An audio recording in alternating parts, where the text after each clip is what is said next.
Good evening, folks. I appreciate you joining me here today on Deep River Farm. We're up here. It's early this morning. We're up here getting ready to take care of Sammy and Rudy and the rest of the bunch and the quail and that type of thing. We had some mighty cold rain yesterday, and right now the temperature's sitting at 24. Mighty cold, and our thoughts are with those in the mountains that are in substandard housing, operating off of them 20-pound cylinders and buddy heaters and that type of thing. It's a tough life for them up there. They're hanging in there though. They got a good spirit, but it's just one of them things where they just continually feel like they're beat down constantly.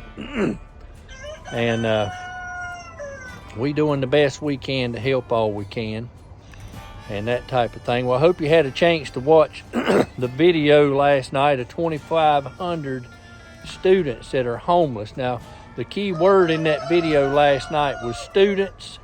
That's not counting children that are under the school age. No telling how many that is. And you know, the reason we keep telling folks that on the channel here, these folks don't want to ask for any help. They don't want to draw any attention to them or anything. And that's because they're afraid that the state will come in and try to take the children. And these parents are doing the best they can and with what they have to make a life and to try to improve their conditions, but they're just continually beat down by different things. So I hope you had a chance to watch that. I hope you had a chance to watch the one before that called the $120 million DSNAP, gone in 6 days. But that's some good information for you if you have missed those videos. Well, like I said, we're up here taking care of our chickens and stuff, and we're going to jump over into a little something different this morning. We're going to talk about something to get yourself ready for and to start saving for the garden. And you think, my goodness, it's not even Christmas. You're done talking about doing something for the garden. We're going to need to collect these up so that you got them, and I'm going to show you what that is.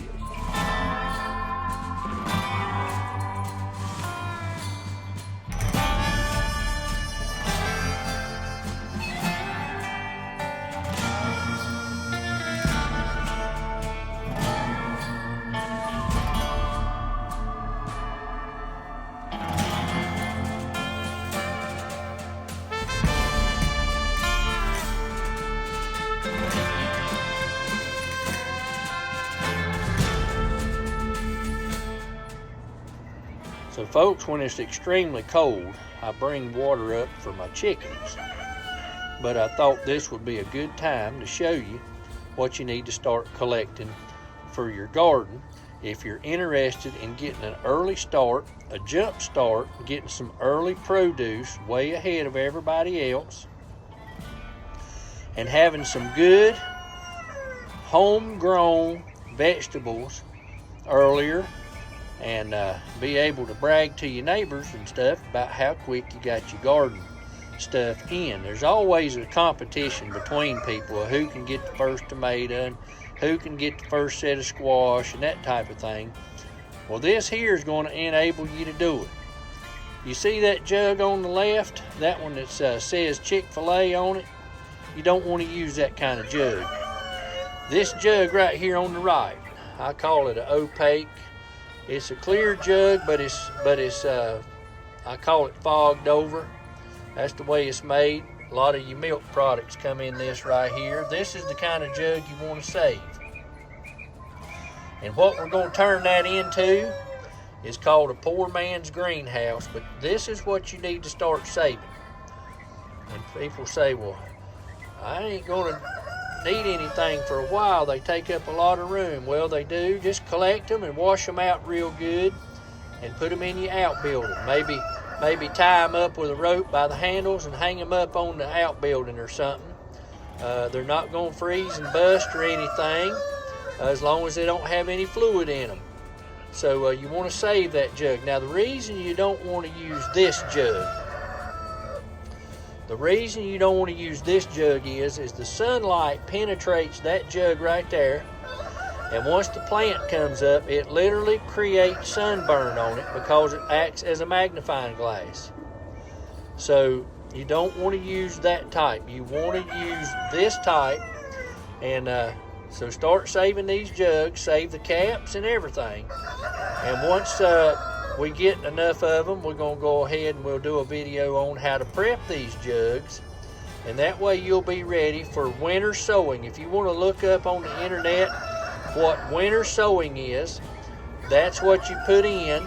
And you can put in about using a milk jug as a greenhouse or whatever you want to do, and you'll see what we're going to do.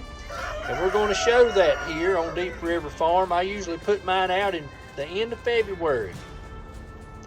And that also helps the plants to be able to harden off, makes them more a hardy plant. Now, you may lose a few now, but the ones that make it are going to thrive, and they're going to produce, and they're going to be a better plant for you than what you're going to have if you just throw them in the garden. And you're going to get earlier produce this way. So save your jugs, and we'll talk about that a little bit later. And we hope to see you folks on the next video. Y'all have a blessed day, and keep those folks in Western North Carolina in your prayers as we continue to try and do what we can for them up there, providing food, water, shelter, occasional bridge, and heat using the propane, buddy heaters, whatever else they may need, and also to help reconstruction on their houses through the Helping Hands Project. Well, folks, y'all have a blessed day, and we'll see you on the next video.